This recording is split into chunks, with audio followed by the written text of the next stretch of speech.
The courtroom falls silent as the judge slams the gavel, freezing my family's bank accounts, years of their lies crashing down in one brutal moment. And there I am, watching my brother's smug grin vanish while my parents' world unravels. I'm Sadie Ellsworth, the kid who thought working for free at mom and dad's shop was just family loyalty, only to find out they'd been paying Holden behind my back, using my name to cover their tracks. How far would you go to uncover a betrayal that deep? And what happens when the truth costs you everyone you love? Stick around to find out and tell me in the comments, have you ever faced a family secret that turned everything upside down? The July heat pressed down on me like a heavy quilt as I slid under that old Chevy, the tang of oil and rust filling my nose. I fumbled for a wrench, my shirt already clinging to my back with sweat, and passed it up to Dad, Wesley, perched over the engine. He took it with a grunt, barely glancing my way, his thick fingers twisting bolts like he'd done it 1,000 times. I figured this was my shot, working at Ellsworth Auto Repair, Mom and Dad's little kingdom in Raleigh. I just turned 25, fresh out of community college, with big ideas about making something of myself, and I thought their shop would be my ticket to that. Turns out, it felt more like a trap for free labor, though I didn't see it clear as day just yet. Out back, the air shifted as smoke curled up from the grill, carrying the sizzle of burgers and that sweet, smoky scent I'd loved since I was a kid. Mom, Ramona, bustled over with a pitcher of sweet tea, her apron flapping as she set it on the picnic table. "Holden's been so good with the numbers lately," she said, her voice bright and chatty, like she was bragging to the neighbors instead of just me and Dad. I wiped my hands on a rag and climbed out from under the car, squinting against the sun. Holden was her golden boy, always had been, and I was used to hearing it. Still, it stung a little, like a splinter you can't quite dig out. I was pouring myself a glass when the rumble of an engine cut through the afternoon. Holden pulled up in a shiny new Ford truck, all sleek lines and polished chrome, the kind of ride that turns heads on Fayetteville Street. He hopped out, tossing the keys onto the table with a clatter, that cocky grin plastered across his face. "Nice, huh?" he said, leaning against the hood like he owned the world. I couldn't help it. I had to ask, "Where'd you get that thing?"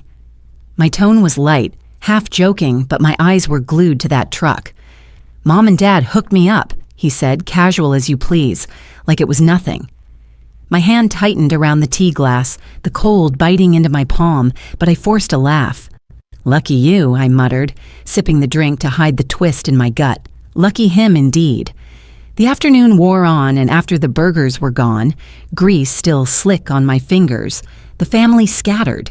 Dad headed back to the shop floor, Mom started stacking plates, and Holden?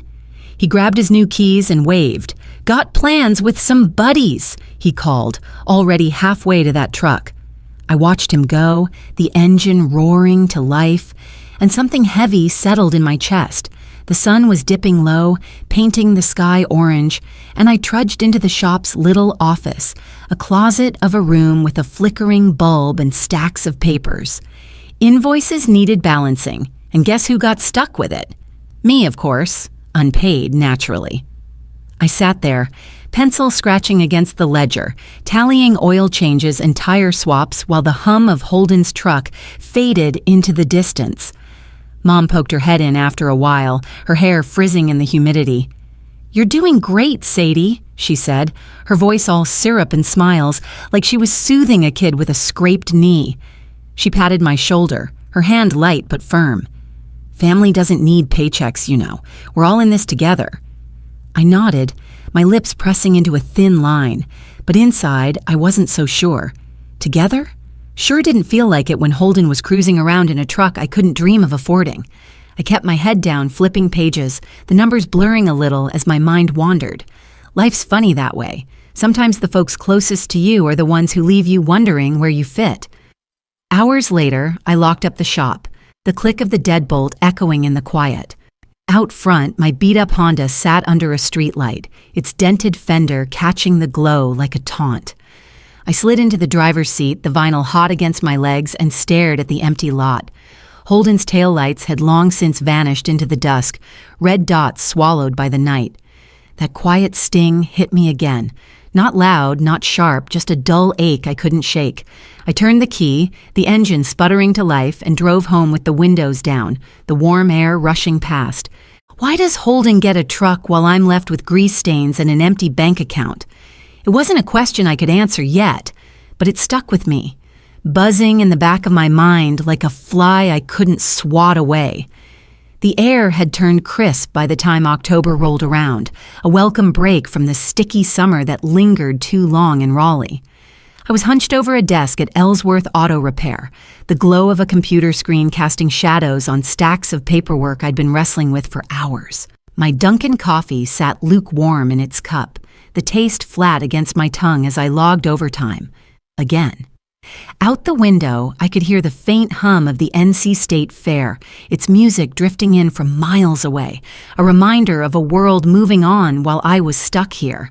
That shiny Ford truck Holden had rolled up in 2 years back still gnawed at me, a red flag I couldn't shake, and the weight of my unpaid hours pressed harder every day.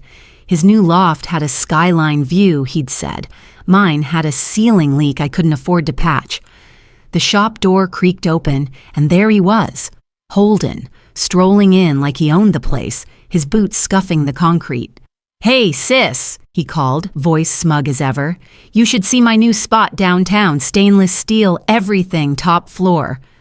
I looked up, rubbing my eyes, the ache in my shoulders screaming from too many late nights.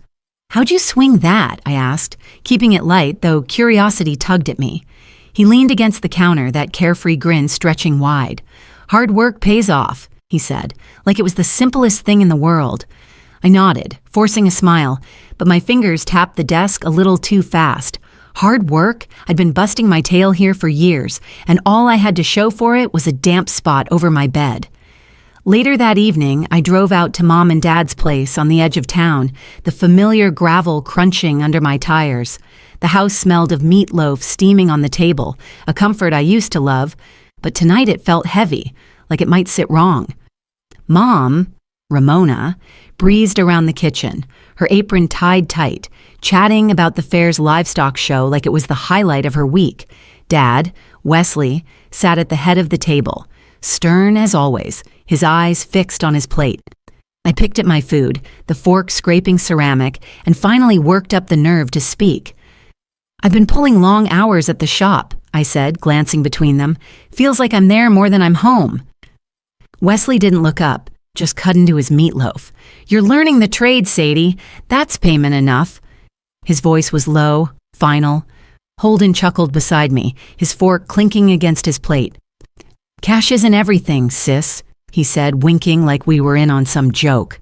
I stared at him, then at my plate, the meatloaf suddenly tasting like cardboard. After dinner, I slipped out to the garage for a soda, the cool air a relief from the stuffy kitchen.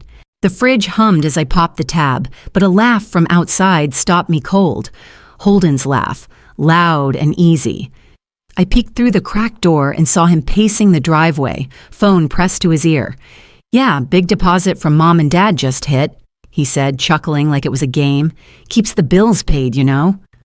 My jaw clenched so tight I thought my teeth might crack, and that meatloaf turned into a rock in my stomach. A deposit?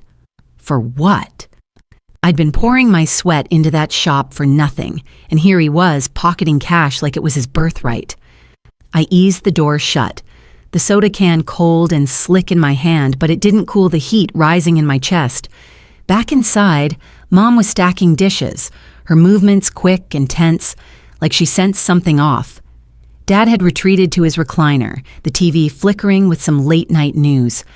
I stood there, the garage still echoing in my mind, and felt something snap. Not loud, not dramatic, just a quiet break I couldn't ignore. I couldn't pretend this was fair anymore, not when Holden's smug grin and that deposit were dancing in my head. Out the window, fireworks from the fair popped faintly, little bursts of light against the dark, but they felt sharp, mocking the sour taste lingering in my mouth. "You can't build trust on uneven ground?" I thought, the words settling in me like a truth I'd been dodging. If they're slipping him cash, what else are they keeping from me? That question lodged itself deep, and as I drove home under a starless sky, it wouldn't let go. Rain pelted the roof of my rundown apartment, a steady drumbeat that matched the restless churn in my chest. It was an April night in Raleigh, the kind where the damp seeps into everything, and I was sprawled across my sagging couch, laptop balanced on my knees. The glow of job ads flickered on the screen, anything to escape the grind at Ellsworth Auto Repair. But my mind kept circling back to Holden's laugh, that smug big deposit he'd bragged about months ago. The numbers didn't add up, and Mom and Dad's excuses were starting to sound like lies, thin as the worn-out rug under my feet. I was 29 now, too old to keep swallowing their half-truths, and the itch to know more wouldn't let me rest. My phone buzzed on the cushion beside me, cutting through the patter of rain. A text from Finley, an old coworker who'd bailed on the shop years back. Check the shop's finances. Something's off. I stared at it, my thumb hovering over the screen. Finley wasn't one for drama. If he said it, he meant it.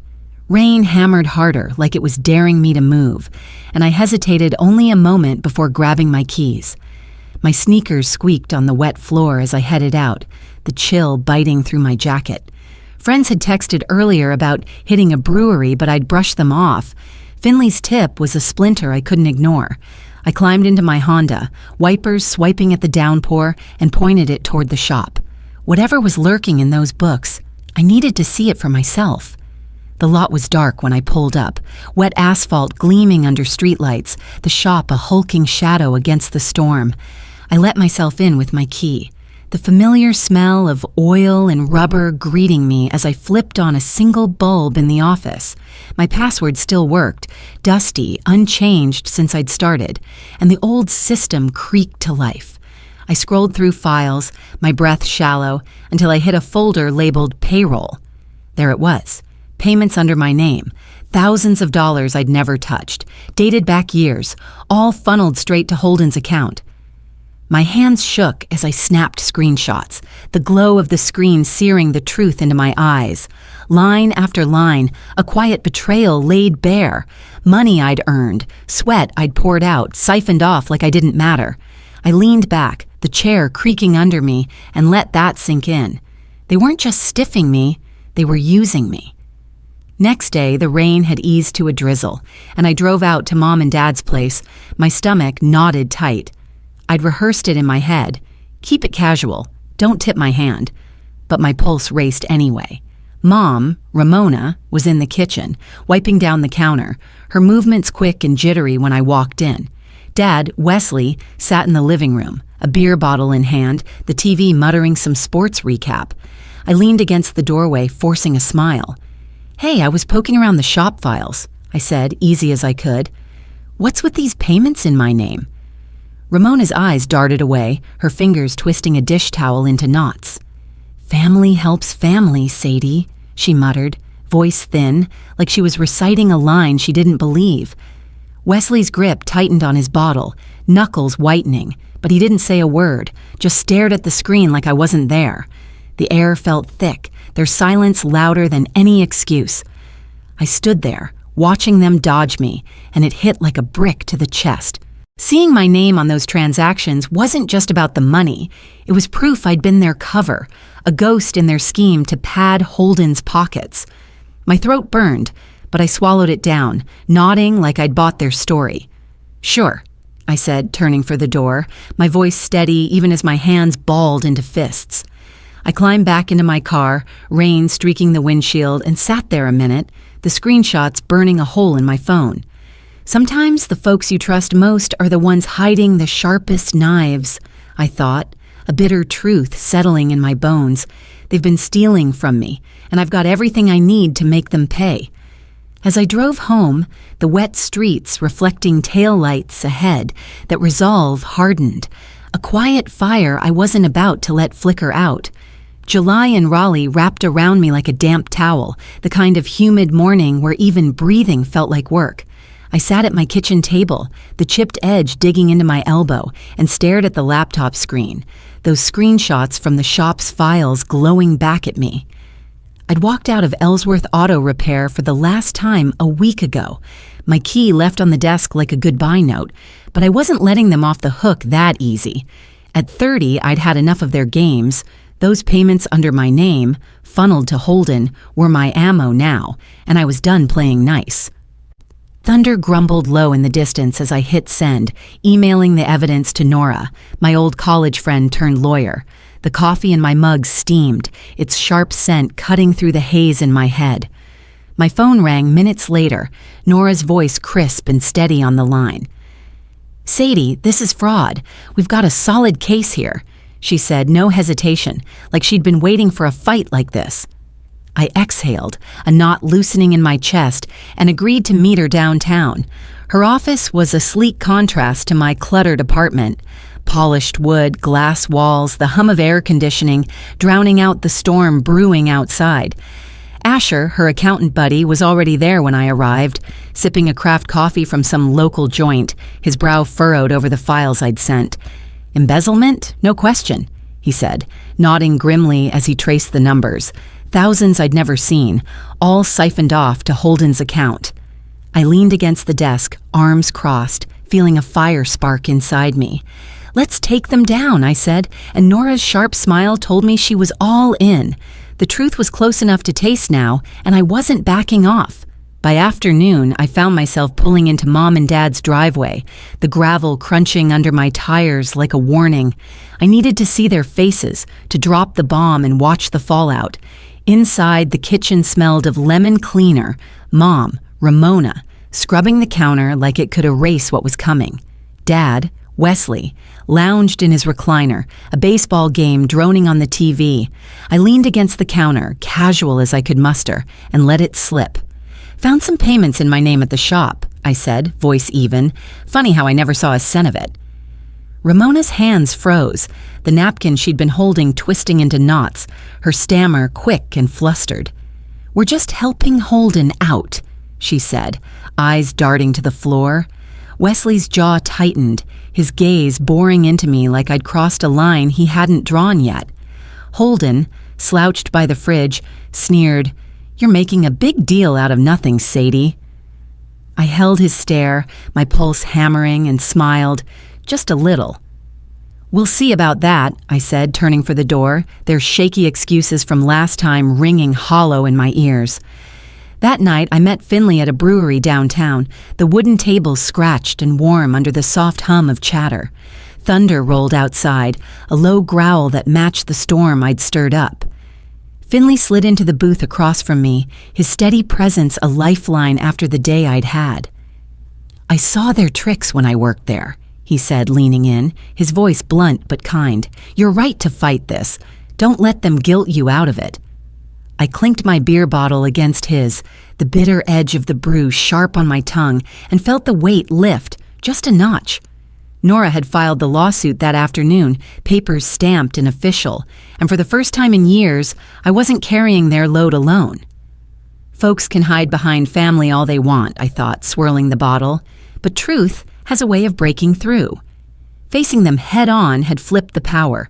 They were scrambling now, and I was the one calling the shots. I drove home under a sky heavy with clouds, the air crackling with the promise of rain. Their faces kept flashing in my mind, Ramona's twitchy hands, Wesley's hard stare, Holden's sneer, and I gripped the wheel tighter. They thought I was bluffing, that I'd fold like I always had, but the courthouse was about to prove them dead wrong. The beer's bite lingered in my mouth, a match for the taste of their lies, and as thunder rumbled closer, I felt something settle inside me.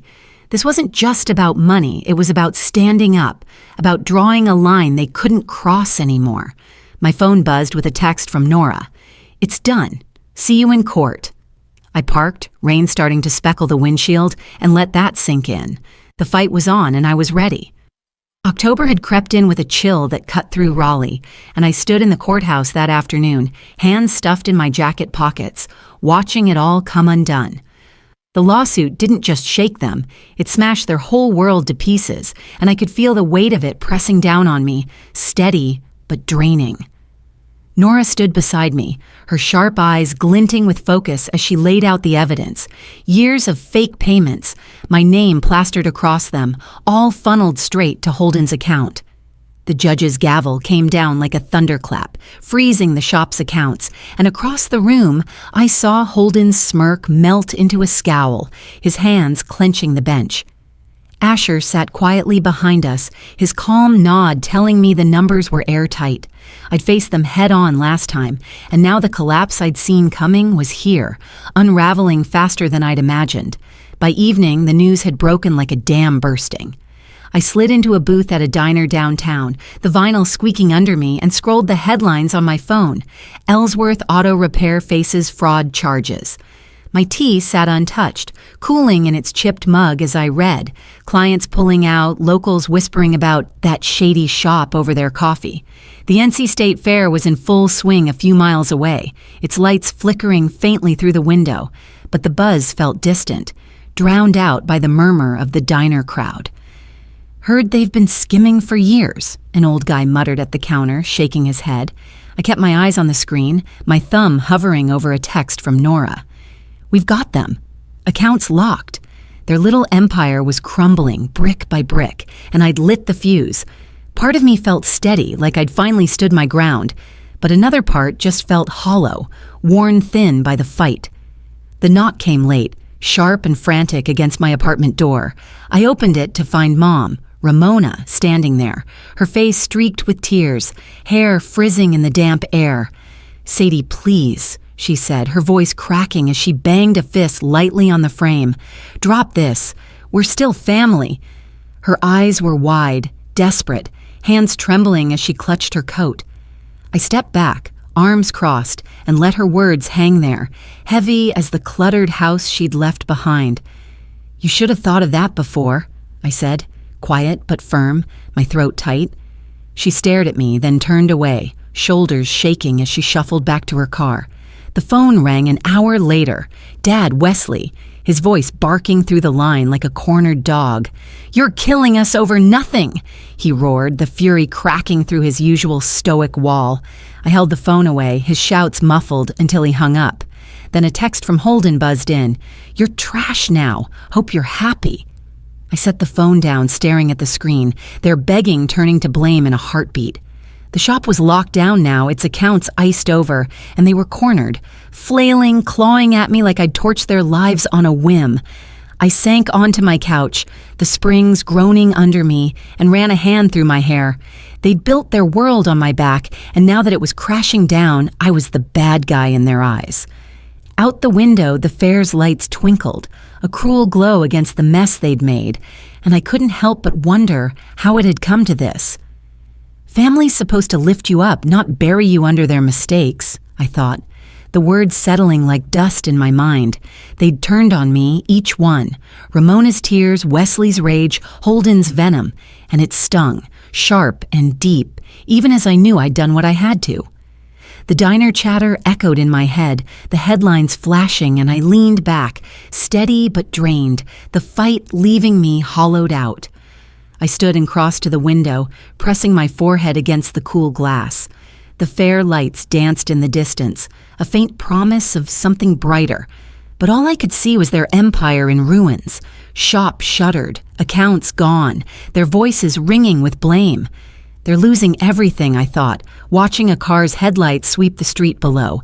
But will they ever own up to what they did? That question lingered, heavy as the night, and I turned away, the silence of my apartment wrapping around me like a worn blanket. The law had caught up, their world was smashed, and I was left standing, alone, maybe, but finally free of their weight. Thunder rumbled faintly, a last echo of the storm we'd all weathered, and I let it fade, knowing there was no going back. Spring sunlight spilled through the blinds of my new downtown apartment, a soft glow that felt like a promise after the long haul I'd been through. It was May in Raleigh now, the air warm and fresh, and I was unpacking boxes, stacking dishes in a kitchen that was finally mine. The shop was gone, their house was next, and I was done dragging their baggage, a weight I'd carried far too long. At 30, I'd fought for this clean break, and with their accounts frozen tight from the lawsuit, their fate was sealed. That freedom I'd glimpsed when I walked out last summer bloomed here, quiet and real, though it came with a bittersweet taste I couldn't quite shake. My phone buzzed on the counter, Nora's name lighting up the screen, and I answered with a grin. "Sadie, it's over. Court ruled in your favor," she said, her voice warm with triumph. "Back pay and damages are wired to your account." I sank onto the couch, a thrift store find still smelling faintly of someone else's life, and pulled the check from an envelope I'd opened earlier. The numbers stared back at me. Years of my sweat turned into ink, and the air around me felt lighter, like I could breathe deeper than I had in a decade. "Thanks, Nora," I said, my throat catching a little. "Couldn't have done it without you." She laughed, a sound that carried me back to our college days, and hung up. I sat there tracing the edges of the paper, feeling the fight drain out of me. It was done. Their empire was dust, and I'd won. Later, I took the Honda out, the streets buzzing with weekend traffic, and found myself drifting past the shop. A for sale sign jutted from the dirt, tools rusting in the empty lot, the garage doors locked tight. Ellsworth Auto Repair was a ghost now, its windows dark, and I slowed to take it in. My phone pinged. Ramona, her text shaky even in words. "We've lost the house, Sadie. Hope you're happy."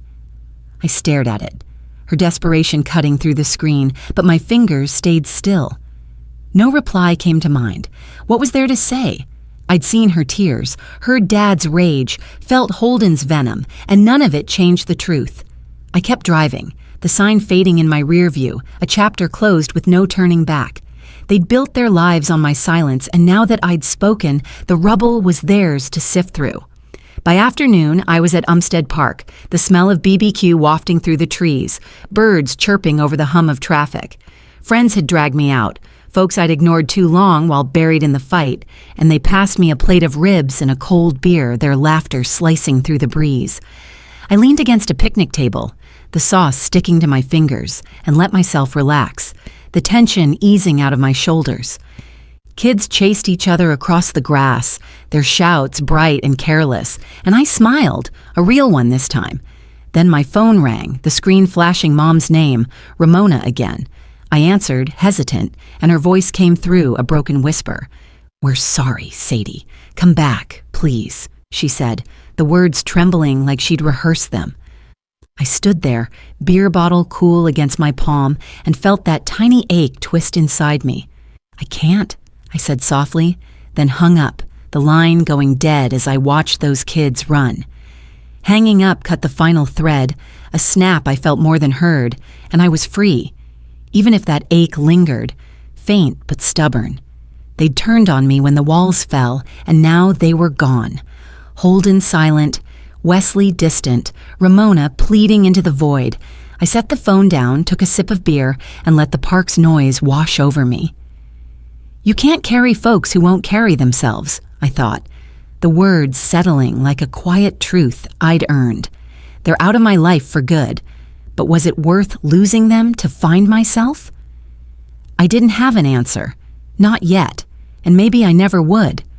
The BBQ sauce clung to my fingers, a messy sign of a fresh start, and I wiped it off, watching the sun dip lower. The road ahead was mine now, uncharted and open, and as the laughter around me swelled, I stepped into it, lighter than I'd ever been. As I wiped the BBQ sauce from my fingers that May afternoon, the laughter of friends and the sight of kids running free in Umstead Park wrapped around me like a gentle hug, a quiet end to years of carrying my family's weight. I'd fought for my freedom, watched their world crumble, and found peace, bittersweet, yes, but mine. And it taught me that sometimes love means letting go when trust is broken beyond repair. In this life, we can't always fix what's lost, but we can choose to build anew with those who lift us up instead of pull us down. If this story stirs something in you, I'd love to hear your thoughts. Maybe over a cup of coffee or a shared memory of your own.